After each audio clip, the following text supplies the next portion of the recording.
I'm just curious to know how this Leo South Node has been playing out in your lives. Like, what things have been triggered in your lives ever since the node shifted into Leo and Aquarius? Like, I know collectively what it's doing, but individually, I'm just curious to know because I recently, I had an experience recently, and it was so Leo South Node coded.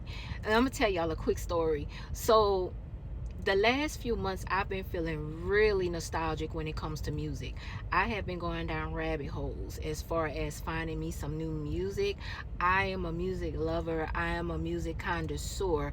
And now mind you, I'm an 80s baby. So I grew up in that time before internet, before social media, before the internet, before Netflix and all those apps. So all I had was TV. We didn't even have cable TV.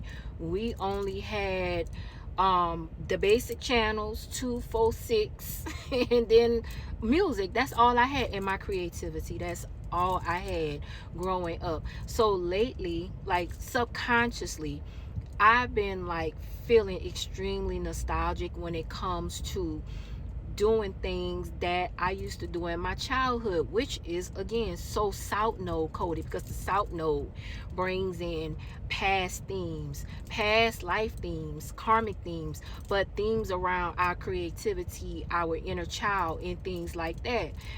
So lately, I just been kind of going down a rabbit hole looking for new music to put in my playlist, but the stuff that I've been finding, it just haven't been resonating with me lately. So I say, well, let me just keep listening to the old music until I find some new music. And I did have some people that gave me some suggestions because I did a video a few days ago about how I felt about music today.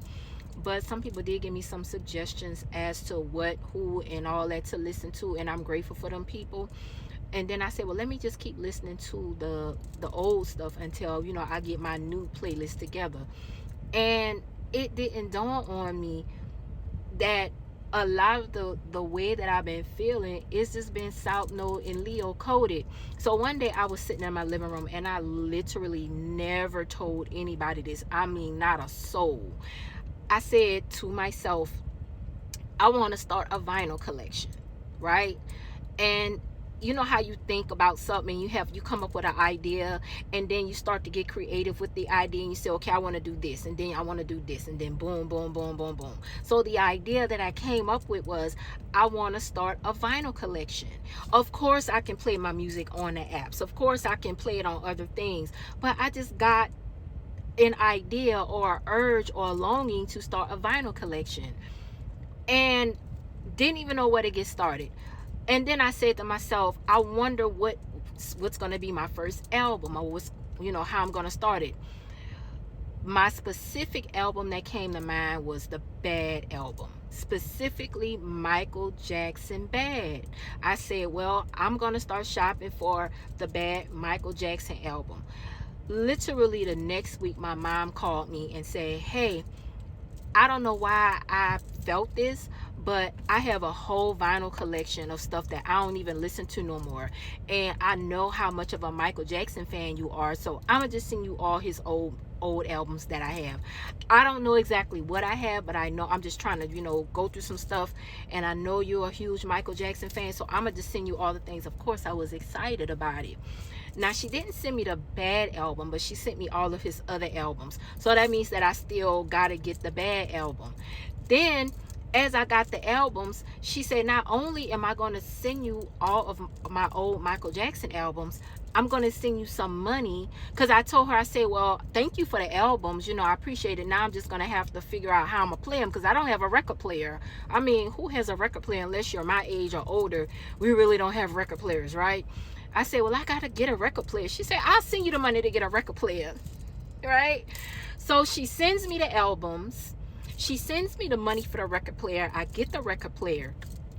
And then I came up with some more creative ideas on how to start building my vinyl collection. Now, I ran into a gentleman, an older gentleman. He would have been the same age as my dad if my dad was alive. So he was old enough to be my dad. And me and him was talking, and I was telling him my story, and he was giving me some ideas that I can use to build my vinyl collection. And it didn't dawn on me. I'm like, oh my God, this is so South Node and Leo coded. That nostalgia that I've been feeling, that longing to want to reconnect with themes from my childhood, because Leo is our child, our inner child. Me listening to Michael, me wanting to build a vintage vinyl collection, me wanting to buy a record player so that I can start playing the vinyl and build a vinyl collection. I mean, I know people got vinyl. Y'all know they ain't just like disappeared off the face of the earth. I mean, of course your DJs and stuff like that, they probably got, of course they got vinyl. But even some of the DJs don't even have vinyl because they do a lot of the stuff off the apps. But saying all that to say, not too many people have vinyl collections, especially the younger generations like your alphas and your millennials. I'm gonna say millennials, Gen Z, alphas. They don't know what albums are. They don't know what vinyl is. They don't know what a record player is. Unless you millennial and up, you only know. And even millennials and Gen X, we was that generation that was, we weren't even really listening to vinyl. We were, but in my era in the 80s, we were transitioning from listening to vinyl to the cassette tapes. That's what I really was heavy on, cassette tapes.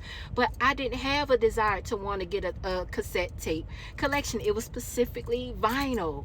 So I got the records. My mom sent me the records. She said she's going to send me some more. You can only ship so much, and then they'll charge you so much money depending on how much everything weighs. So she said, I'm going to send you this, and then in another, like when I'm another month, I'm gonna send you some more stuff, etc., etc. Here's the money for the record player. Get your record player.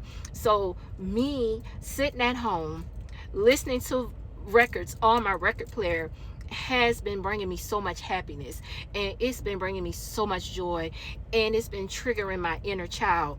And it didn't dawn on me that.